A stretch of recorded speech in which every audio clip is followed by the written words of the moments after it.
Greg Smith here with Rivals.com, national recruiting analyst in the Midwest, and we're back with more fun. This time, fact or fiction in the Midwest this time around.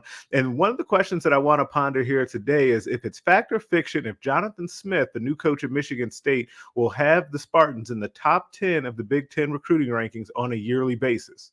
Now, it's interesting because they were not known for necessarily their big time recruiting rankings out at Oregon State, but that's not a big knock on them. No one really is, right? That they were known for their development while they were out in Corvallis. That's what helped get Jonathan Smith and his staff the job out in East Lansing. I think I'm going to go fiction here, though, and it's really based on a technicality in a way. It's going to be really hard for Michigan State to consistently be in the top half of the Big Ten recruiting rankings. You're always going to have Ohio State and Michigan in there. Nebraska and Penn State are always in there. You've got Wisconsin with Luke Fickell. You have Maryland with Loxley out there who always recruits well. That's six right there off the top of the head, right?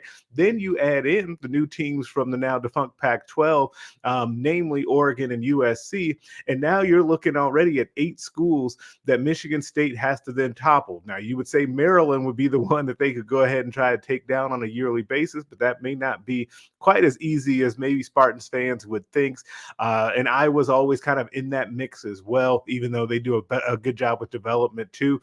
It's going to be tough for Jonathan Smith to get them in the top half on a consistent basis. So I am going to go fiction, but I do like what Michigan State is doing on the recruiting trail. They're coming up a lot with players in the Midwest. It seems like they've had a real big focus or an increased focus on landing players for the Midwest. We'll see where that takes them, but I'm going fiction as far as them being in the top half of the Big Ten recruiting rankings on a consistent basis.